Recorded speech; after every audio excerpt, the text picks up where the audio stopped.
Yuk, kontak mata. Kontak mata itu apa? Kalian. Ya biar Iya, nah. Menatap mata. saling menatap. Iya. Jangan dapat. Apa namanya? Pengalaman. Oke, kontak mata adalah cara menatap mata kita. Aku pakai Saat kacamata berarti kita nggak kontak saling mata ya? Berhadapan ketika Kontak kaca. komunikasi. Kontak mata juga dapat menunjukkan kemampuan fokus pendekatan dalam komunikasi dan suasana hati. Kedipan, kedipan, ya gitu ya. Karena Kiu. kan gini. Wih. Kedipan adalah gerak refleks Ini atau coba, kita coba. fisiologis tubuh untuk menjaga mata agar tetap sehat. Rata-rata berkedip 8 sampai 15 kali. Oke, tiap menit. Tiap menit. Permenit, ada. Anggap aja permenit. Wah, telat. Siang. Berdinas ning ndi wi? Ora oleh-oleh e. Mantu. Lanjut. Jadi kedipan mata juga dapat diartikan sebagai salah satu gerak tubuh yang memiliki suatu pesan. Kedipan yang relatif cepat itu pertanda dia sedang gelisah.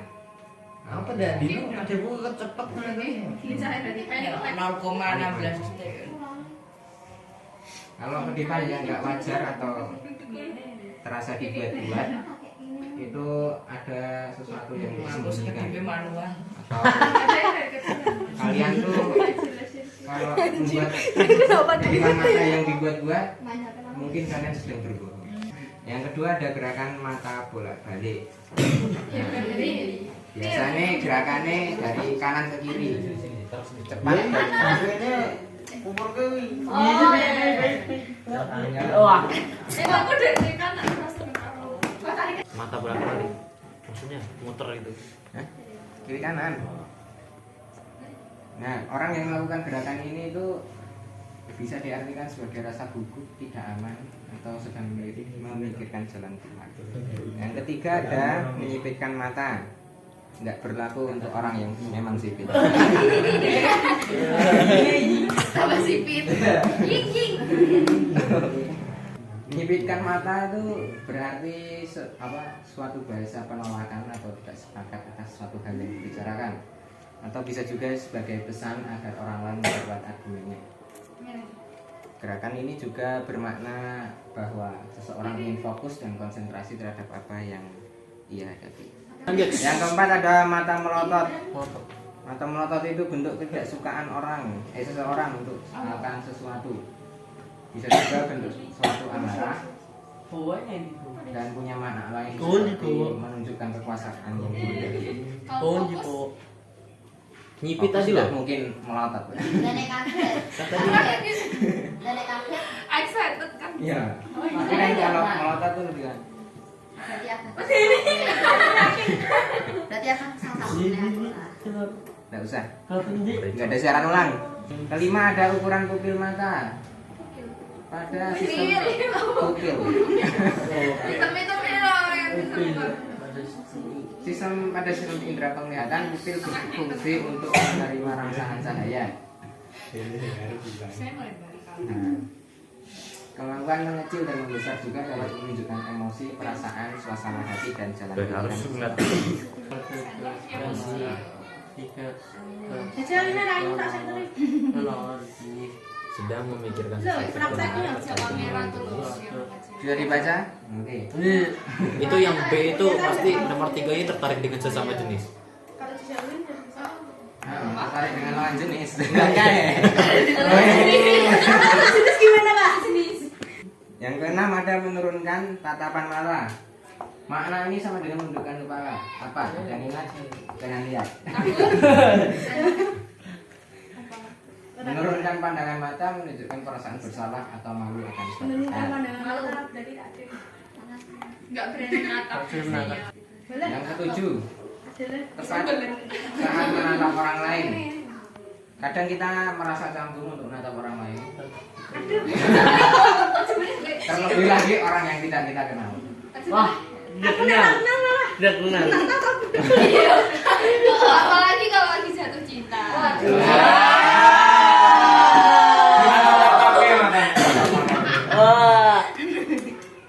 Contohnya Mas Sofia. Gak berani lihat. Yang pertama ada tatapan umum. Ini daerah menatap dengan orang yang baru atau tidak dikenal. Biasanya dari dahi menjadi segitiga ke mata. Inilah. Lo Illuminati. Dokter temen iki. Tatapan sosial. Daerah menatap saat Anda ingin mengubah suasana formal dan serius menjadi lebih akrab dan ramah. Iya. Praktekan Dari ya. mata sampai mulut. Daerah sini. Aku tidak ngerti. Jadi misalnya kita ngomong serius gitu. Iya. Ya mau mencairkan suasana lah. Gimana tuh? Jadi natapnya nggak bagian sini, nggak bagian kepala, Ya lebih ke bawah. Karena kalau ngobrol serius berdua kan emang biasanya di tatap mata kan. Wah. Ya, yang ketiga ada tatapan intim jika merasa tertarik terhadap seseorang. Nah ini. Ini biasanya dari mata sampai ke dada. Waduh.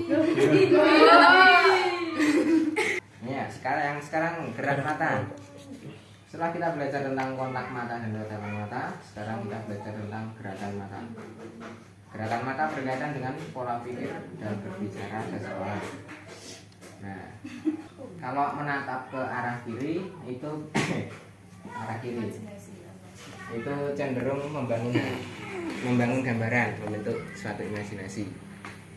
Kalau ke kanan itu mengingat. Jadi kalau kita tanya sama orang, Kayaknya betul. Kayaknya betul. dia ngarahnya ke kiri, Nah, itu dia biasanya bohong. kemungkinan bohong. Iya. Kalau dia ke kanan, berarti dia mengingat Sudah sudah hati-hati saya. Tutup mata, tutup mata. Setting dulu. Tutup mata. Terima kasih atas pelajaran. Apa ya? Padahal otomatis. Nggak, Iya, otomatis. biasanya otomatis. Berarti Apalagi gitu. yang langsung kan biasanya ditanya langsung. Berarti tutupin itu. Kamu dari mana? Apa kalau kiri iya, apa? itu. Kiri apa kanan apa? Kacamata Kalau hitam. kiri itu cenderung imajinasi. Kirinya kita atau kirinya mereka? Kirinya kita. Kalau kanan mengingat. Nah, yang pertama ada ke kanan bawah. Itu sedang mengingat kembali memori yang pernah dia alami, yang ada sambutannya dengan perasaan pada saat sedang tidak. Lagi dijatuh. Nostalgia ngono. Yang gerak ke kiri bawah sedang mempertimbangkan suatu hal yang harus diputuskan kala itu juga. Kan ada namanya ini. Dan lama-lama. Penelitian nih kan. Yang ketiga ke kanan atas. Yang keempat ada yang ke kiri atas. Mengingat memori kognitif, gambaran kejadian peristiwa yang sebelumnya pernah dilakukan atau dialami. Jadi tidak 100% benar. Iya, Mbak. Bayangin ini. Karena memori jangka pendek. Yang kelima ke kanan tengah, sedang menebak sesuatu yang ada kaitannya dengan bunyi atau suara yang ditangkap pada saat itu, atau bisa disebut Merem udah ya? auditory constructive. Yang lagi. Yang keenam ke kiri tengah, sedang mengingat suara yang pernah didengar sebelumnya, auditory remember. Jadi ini yang pasti fakta, yang ini kemungkinan salah. Sing apa ini? Sing fakta piye? Yang fakta itu ke kanan. Ini. Mriparku ning ndi ning ndi? Piye? Mriparku ning ndi? Ayo tadi Becky berangkat jam berapa? Nyampe sini jam 8. Oh, ke kanan. Oh iya.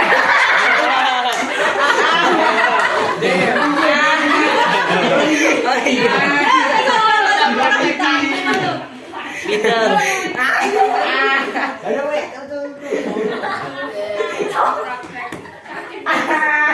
Kok nggak expect ya? Kok langsung jawab? Biasanya auto gitu.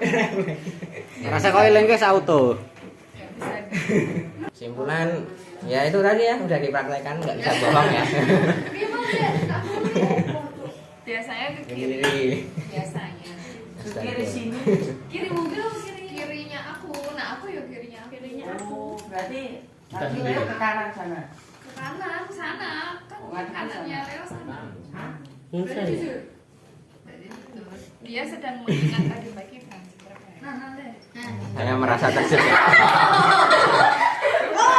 Oh, ini bermain TOD itu kan belajar. Tadi kan Leo kan jam berapa ya? Jam berapa? Jadi kayak kesalahan sih. Kanan, Ya, ayo guys main TOD. Yang belum itu tuh biasanya yang auto gitu.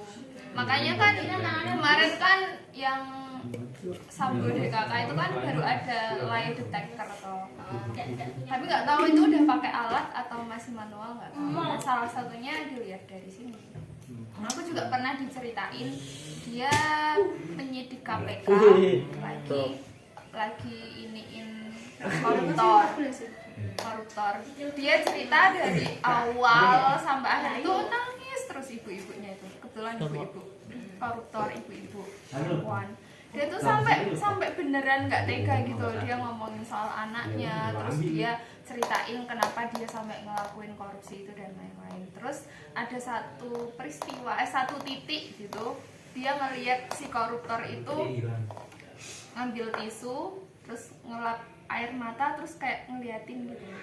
Itu kan kayak orang bohong nggak sih? Iya. Ngelap terus kayak ngecek gitu loh, dia Ngecek. percaya. Oh iya. Terus di titik itu dia langsung nggak percaya, nggak bisa percaya. Gimana sih? Dari mata. Berarti orang yang paham buku Jadi itu memang paling bisa enak bohongi tuh siapa aja. melihat orang tuh kalau aku dari mata. Gestur kan nggak semuanya tentang mata toh. Masih tebal bukunya nih, masih tebal tenang. Masih banyak. Masih tenang, bukunya masih tebal nih. Terus gimana itu? Mandel Maksudnya Alena. mau sampai part berapa? Waduh. Kok kenapa kamu kok suka belajar tentang gestur? dia ada yang bohong. Nah, iya, Mbak. Itu. Kenapa? Ya nggak ada yang bohong. Oh, Banyak Gue sih. Kalau bohong. aku auto sih belum pernah aku belajar gestur, tapi kayak yang ngeliatin aja gitu. Kalau misalnya lagi ngobrol sama orang, terus kelihatan loh orang yang dia duduk santai, Yang gini gimana? santai. Kalau enggak orang yang percaya diri itu biasanya dia selalu pengennya duduknya tuh tegak. Termasuk kalau kalian mau presentasi itu kalau